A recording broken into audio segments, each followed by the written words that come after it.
Nervios periféricos. Las extremidades superiores están inervadas por el plexo braquial. Este está formado por las ramas anteriores de los nervios espinales cervicales 5, 6, 7, 8 y el primer nervio torácico. Existen aportes variables, donde C4 da una rama para unirse a C5 y T1 recibe una rama de T2. Las ramas ventrales de los nervios cervicales quinto y sexto formarán el tronco superior. La rama anterior del séptimo nervio cervical constituye el tronco medio y las ramas anteriores del octavo nervio cervical y primer nervio torácico conforman el tronco inferior. Estos troncos se dividen en dos ramas, anteriores y posteriores, que formarán fascículos alrededor de la arteria axilar. Las ramas anteriores del tronco superior y medio formará el fascículo lateral, la rama anterior del tronco inferior el fascículo medial y las ramas posteriores de los tres troncos formará el fascículo posterior. En el borde inferior y lateral del músculo pectoral menor, los fascículos se subdividen en las ramas terminales del plexo braquial. Nervio circunflejo o axilar. Es una de las ramas del plexo braquial proveniente del fascículo posterior. Es un nervio mixto. Sus fibras motoras inervan el músculo deltoides y redondo menor. Las fibras sensitivas inervan la piel de la región superior y externa del hombro. La lesión del nervio axilar suele estar asociada a fracturas del cuello del húmero y a una luxación anterior de la articulación glenohumeral, es decir, una dislocación del hombro, que en un 95% de los casos es anterior. Las manifestaciones más habituales van a ser la modificación del contorno y forma del hombro debido a la parálisis del deltoides. Se acompaña de la pérdida de la sensibilidad de la piel de la región superolateral del brazo, así como la incapacidad de aducción, es decir, de levantar el brazo.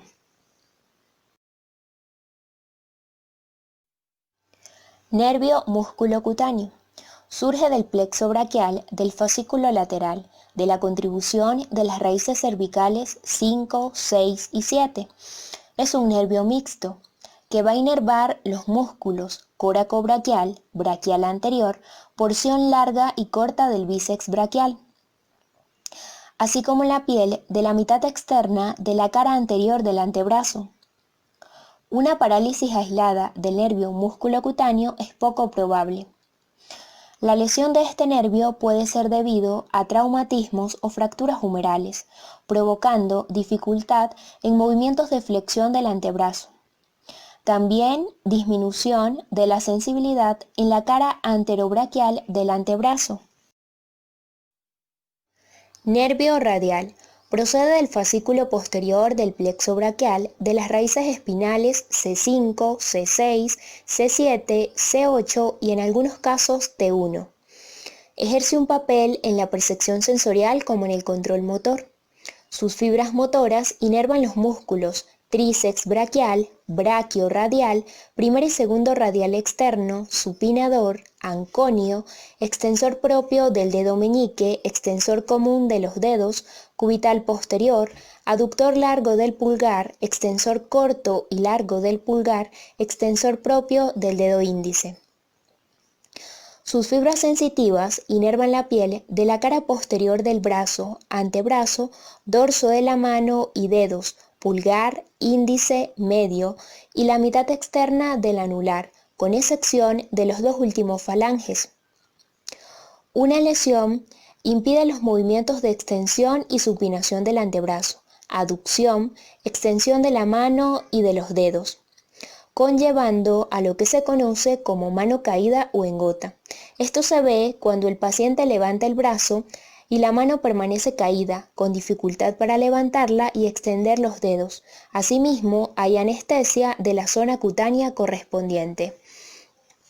Estas alteraciones pueden ocurrir debido a fracturas del húmero o del radio, dislocaciones, neuropatías como es la diabética, ya que con el tiempo las altas concentraciones de glucosa en la sangre pueden causar daños a los nervios, afectando con mayor frecuencia los nervios de las piernas y los pies, seguido de manos y brazos.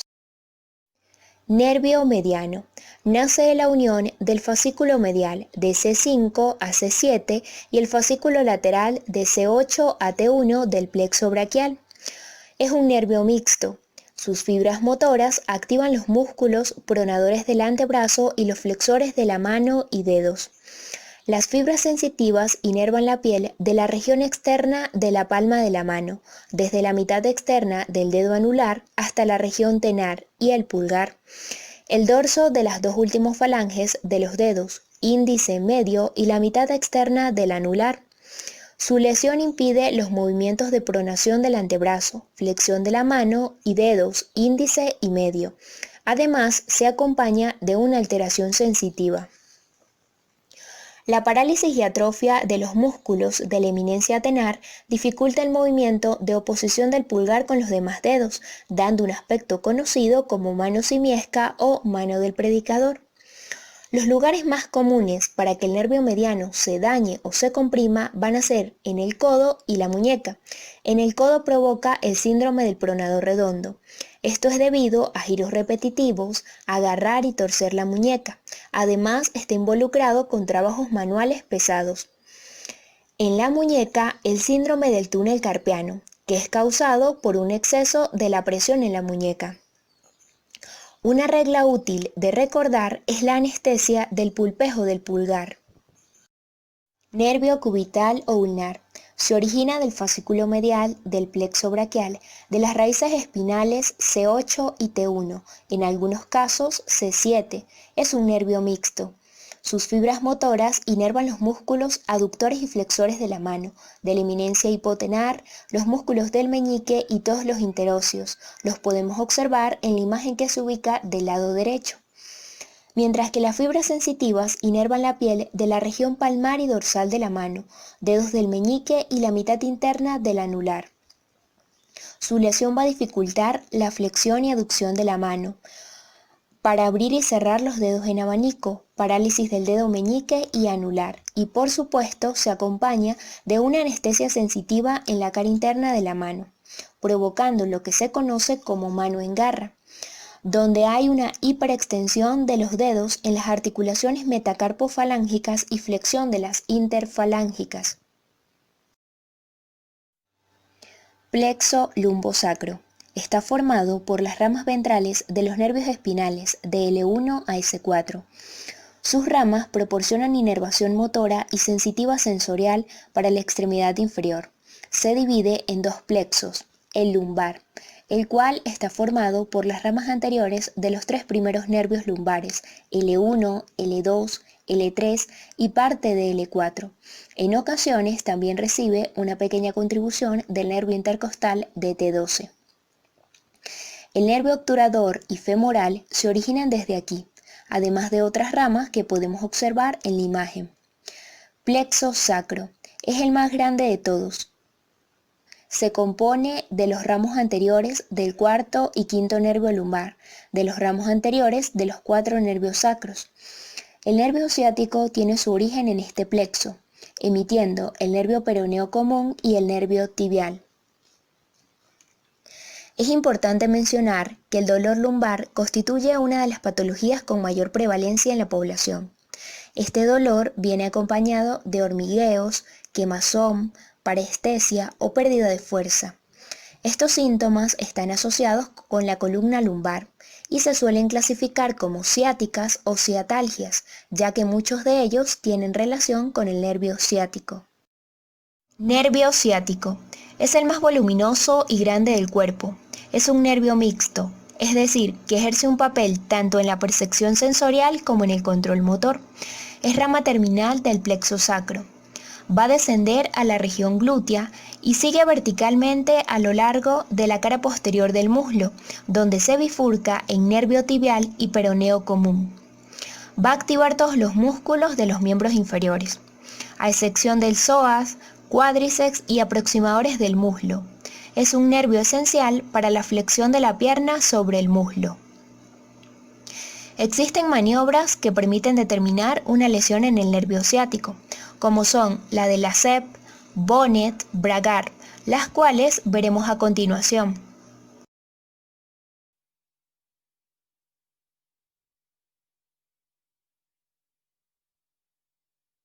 El paciente se coloca en decúbito supino y el explorador, mientras mantiene la rodilla extendida, va a flexionar pasivamente la cadera del paciente hasta que note una tensión por la parte posterior del muslo. Con este gesto ponemos en tensión al nervio ciático, en especial la raíz que sale entre L5 y S1, que ya conocéis estupendamente. Si el paciente manifiesta dolor, estiramiento intenso o algún síntoma neurológico entre los 30 y 70 grados de flexión, consideraremos el test como positivo y por tanto la posibilidad de que el nervio esté irritado por un atrapamiento en alguna parte de su recorrido.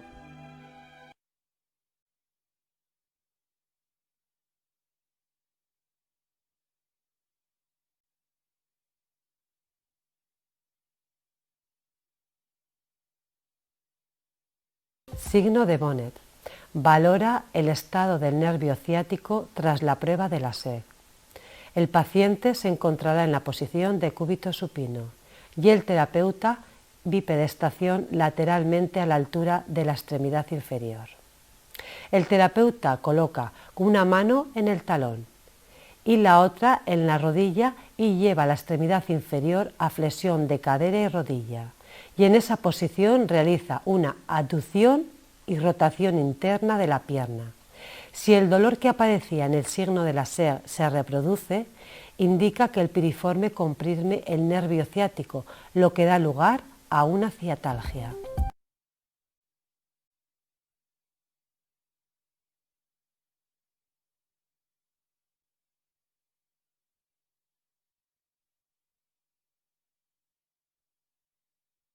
Signo de Bragar. El objetivo es valorar si existe irritación radicular. Colocaremos al paciente en decúbito supino y el clínico se situará en bipedestación lateralmente a la altura de la extremidad inferior. Comenzamos colocando una mano en el talón y la otra mano por delante de la rodilla de la pierna a evaluar. Con la rodilla en extensión se eleva la pierna. Cuando aparece dolor, signo de la SEG, se desciende la pierna hasta la posición en la que el paciente nos refiere que ya no hay dolor. En esta posición llevamos el pie a flexión dorsal. En el caso que aparezca dolor ciático, indicaría compresión radicular entre L4 y S1, considerándose la prueba positiva. Si el dolor que aparece es inespecífico y se localiza en la parte posterior del muslo, en la musculatura isquiocrural, la prueba es negativa.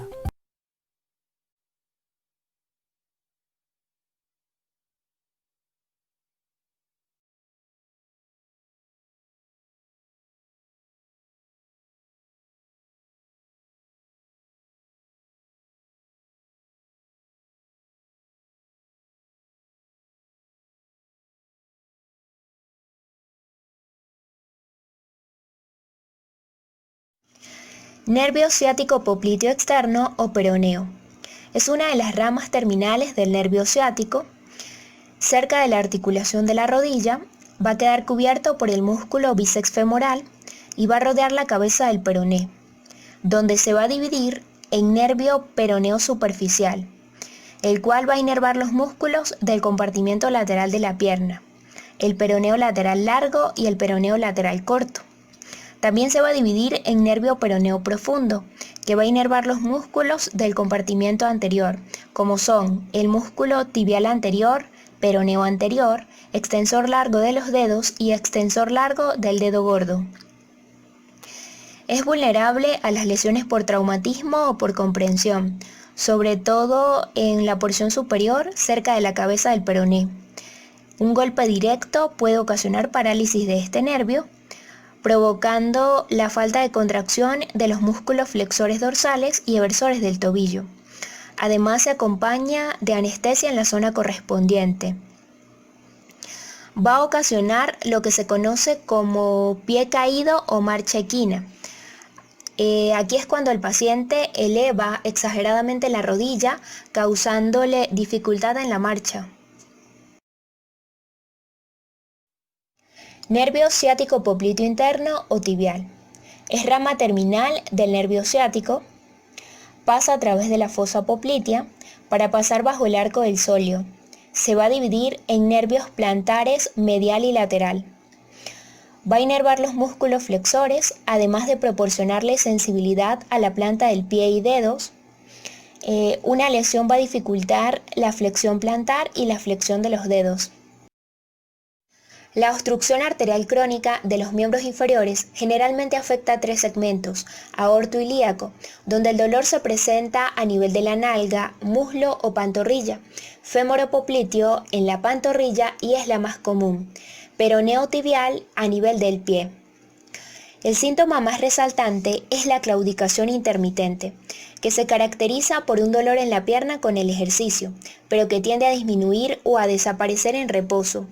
Esto se da debido a que el flujo sanguíneo es suficiente para satisfacer las demandas metabólicas del músculo en reposo, pero es insuficiente para proporcionarle el oxígeno que requiere la masa muscular cuando está en actividad. En la evaluación inicial de un paciente con claudicación intermitente es importante una anamnesis que vaya dirigida a la localización de los síntomas, si es a nivel glúteo, gemelar o el pie, el tipo de molestia, si hay dolor muscular claro, parestesia, falta de fuerza, la forma y el tiempo necesario para aliviarlo, es decir, que si parándose, sentándose, si hay necesidad de elevar o poner en declive la extremidad.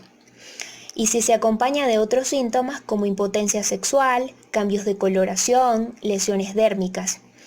Además, se deben valorar otros síntomas que estén vinculados a la enfermedad arterial, como infartos, accidentes cerebrales, angor, entre otros. Es importante relacionar todos los factores de riesgo, como el sexo, la edad, el tabaquismo, hipertensión, dislipidemia, diabetes, ya que la claudicación intermitente es muy frecuente en diabéticos. Existen pruebas para la evaluación de la circulación arterial hacia los miembros inferiores. Entre ellas tenemos el test de Bierger. El paciente debe estar en posición de cúbito dorsal. Se va a levantar la pierna a 90 grados por 2 minutos aproximadamente. En caso de que exista insuficiencia circulatoria arterial, se va a producir palidez de la pierna. Una prueba confirmatoria va a consistir en colgar la pierna por 2 minutos y la aparición de un enrojecimiento del pie, eritromielina, va a hablar en favor de una obstrucción arterial. También está el índice de presión sistólica tobillo-brazo. En primer lugar, es necesario que el paciente esté en reposo durante 10 minutos aproximadamente para que los resultados sean los más fiables. Aquí se va a tomar la presión sistólica del tobillo sobre la arteria pedia y tibial posterior, preferiblemente con Doppler, utilizando un manguito esfingomanómetro, y se va a dividir entre la presión sistólica del brazo. Este índice normalmente es mayor de 0.97. Para culminar, vamos a ver las anomalías más frecuentes en los pies. Pie plano, donde no existe el arco plantar normal. En el cabo, el arco plantar está exagerado. En el varo, el pie está desviado hacia adentro. En el valgo, está desviado hacia afuera. Pie talo o calcáneo. El pie va a estar en flexión dorsal y el cuerpo se va a apoyar sobre el talón. En el pie equino, el pie va a estar en flexión plantar muy acentuada.